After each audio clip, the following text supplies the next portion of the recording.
आपने कभी सोचा है हनुमान जी पंचमुखी क्यों बने? क्या इसके पीछे कोई रहस्य है? और अगर हम पंचमुखी हनुमान जी की तस्वीर घर में लगाएं तो क्या सच में जीवन बदल सकता है? आज हम विस्तार से जानेंगे पंचमुखी स्वरूप की कथा, महत्व और सही स्थापना विधि। हम बात कर रहे हैं हनुमान जी के दिव्य पंचमुखी रूप की। हनुमान जी क्यों बने पंचमुखी हनुमान जी? रामायण के युद्ध के समय जब प्रभु श्री राम और लक्ष्मण रावण से युद्ध कर रहे थे, तब रावण का भाई अहिरावण, पाताल लोक का राजा, छल से दोनों को पाताल ले गया। अहिरावण बहुत बड़ा तांत्रिक था। उसे वरदान था कि उसे तभी मारा जा सकता है जब पांचों दिशाओं में एक साथ जल रहे 5 दीपकों को एक ही समय में बुझाया जाए। तब हनुमान जी ने एक अद्भुत रूप धारण किया, 5 मुख वाला स्वरूप। इसीलिए वे पंचमुखी रूप के 5 मुख। पूर्व दिशा हनुमान मुख, यह शक्ति, साहस, भक्ति का प्रतीक है। दक्षिण दिशा नरसिंह मुख, यह भय और शत्रुओं का नाश करता है। नरसिंह भगवान का अवतार रूप। पश्चिम दिशा गरुड़ मुख, यह नाग दोष, विष और तंत्र बाधा से रक्षा करता है। उत्तर दिशा वराह मुख, यह धन, स्थिरता और समृद्धि का प्रतीक है। ऊपर की ओर है ग्रीव मुख, यह ज्ञान और बुद्धि प्रदान करता है। जब हनुमान जी के पांचों दिशाओं में एक साथ फूंक मारी, तब पांचों दीपक जल गए। अहिरावण का अंत हुआ। इस प्रकार प्रभु श्री राम और लक्ष्मण जी की रक्षा हुई। अब जानिए पंचमुखी हनुमान जी की तस्वीर कहाँ लगाएं। अगर घर में नजर दोष, क्लेश या नकारात्मक ऊर्जा आती हो तो मुख्य दरवाजे के ऊपर अंदर की ओर लगाएं। यह सुरक्षा कवच का काम करता है। दक्षिण दिशा में सबसे शुभ। वास्तु के अनुसार दक्षिण दिशा यम की दिशा मानी जाती है। पंचमुखी हनुमान जी की दक्षिण दिशा की ओर दक्षिण दिशा की दीवार पर लगाना अत्यंत शुभ माना जाता है। ध्यान रहे तस्वीर का मुख दक्षिण की ओर हो। दुकान या ऑफिस, व्यापार में रुकावट हो तो कैश काउंटर के पीछे दक्षिण दीवार पर लगाएं। यह शत्रु बाधा और कोर्ट केस से रक्षा करता है। कब लगाएं? मंगलवार, शनिवार, हनुमान जयंती। सुबह स्नान करके लाल वस्त्र बिछाकर स्थापना करें। रोली, चावल, लाल फूल और दीपक अर्पित करें। ओम हनुमतये नमः का 108 बार जप करें।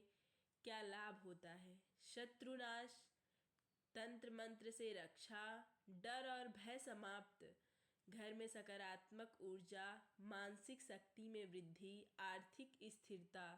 कहा जाता है कि जहाँ पंचमुखी हनुमान जी विराजते हैं वहाँ बुरी शक्तियाँ प्रवेश नहीं कर पाती। किन स्थानों पर ना लगाएं? बाथरूम के पास, सीढ़ी के नीचे, गंदे जूते चप्पल वाले स्थान पर। फटी या टूटी हुई तस्वीर कभी ना रखें। आध्यात्मिक संदेश, सिर्फ फोटो लगाने से सब कुछ नहीं बदलता। हनुमान जी सच्ची श्रद्धा, सेवा और विनम्रता से प्रसन्न होते हैं। अगर मन में छल, क्रोध और ईर्ष्या हो तो कोई भी उपाय काम नहीं करेगा। हनुमान जी ने अपनी शक्ति कभी अपने लिए नहीं, सदा प्रभु श्री राम की सेवा के लिए उपयोग की। यही हमें सिखाती है, शक्ति का उपयोग सेवा के लिए करें, अहंकार के लिए नहीं। अगर आपके जीवन में भी कोई अहिरावण जैसी समस्या, कोई छुपा हुआ संकट, कोई डर, कोई बाधा, तो सच्चे मन से पंचमुखी हनुमान जी का स्मरण करें। कमेंट में लिखें, जय पंचमुखी हनुमान जी, जय श्री। हनुमान जी को कलयुग के जागृत देव कहा जाता है। वे शक्ति के भी देव है और भक्ति के भी। कहा जाता है जहाँ सच्चा राम नाम होता है वहाँ हनुमान जी स्वयं उपस्थित होते हैं।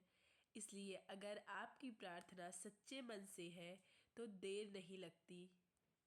मंगलवार या शनिवार सबसे श्रेष्ठ माना जाता है। हनुमान जी को प्रसन्न करने का दिन। सुबह स्नान करें, लाल या सफ़ेद वस्त्र पहने, घर के मंदिर या हनुमान मंदिर में दीपक जलाएं, सरसों के तेल या घी का दीपक। भोग में गुड़ और चना या बूंदी के लड्डू चढ़ाएं।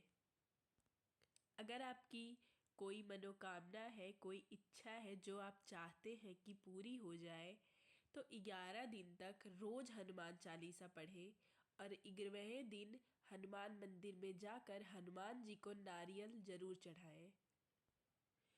अगर उपलब्ध हो सके तो हनुमान जी को मंगलवार या शनिवार चमेली का तेल, सिंदूर, लाल कपड़ा, जनेऊ, नारियल, फूल माला, लड्डू या गुड़ अवश्य चढ़ाएं। अगर इतना सब करने के बाद भी आपके मन में घबराहट, डर, चिंता बनी रहती है तो आज हम जानेंगे 21 महा उपाय जो कि हनुमान जी को प्रसन्न करेगा और आपके मन से चिंता दूर होगी। मंगलवार को हनुमान चालीसा 1 या 7 बार जरूर पढ़ें। रोज 108 बार ओम हनुमते नमः जप करें। जय श्री राम का नित्य स्मरण करें। मंगलवार को गुड़ चना दान करें। चमेली तेल में सिंदूर अर्पित करें। सुंदर कांड का साप्ताहिक पाठ करें। अगर ना हो सके तो फ़ोन में चलाकर भी सुन सकते हैं। बंदरों को केला या फल खिलाएं। ज़रूरतमंद की मदद जरूर करें। घर में शाम सरसों के तेल का दीपक अवश्य जलाएं। क्रोध पर नियंत्रण रखें। माता पिता का आशीर्वाद लें। किसी का अपमान न करें। शनिवार को काला तिल दान करें। डर लगे तो हनुमान चालीसा की चौपाई याद करें। सप्ताह में 1 दिन सात्विक भोजन रखें। मंदिर में 11 परिक्रमा करें। हर दिन एक अच्छा कर्म। अगर संभव हो सके तो रात के समय हनुमान चालीसा जरूर पढ़ें। लंका विजय के बाद एक दिन हनुमान जी को विचार आया, मैंने समुद्र पार किया, लंका जलाई, संजीवनी लाई, शायद मुझसे बड़ा भक्त कोई नहीं है।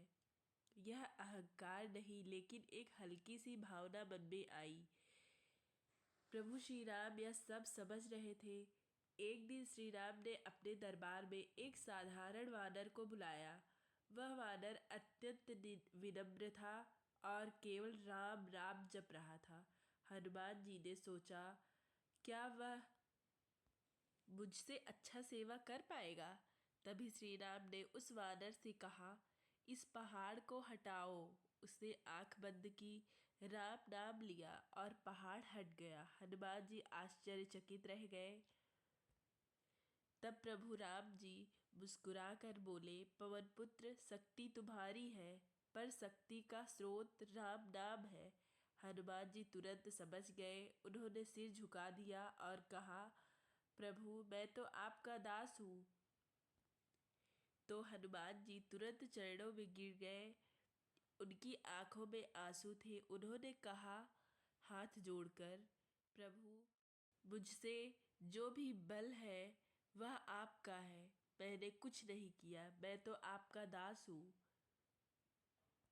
दरबार में सन्नाटा छा गया।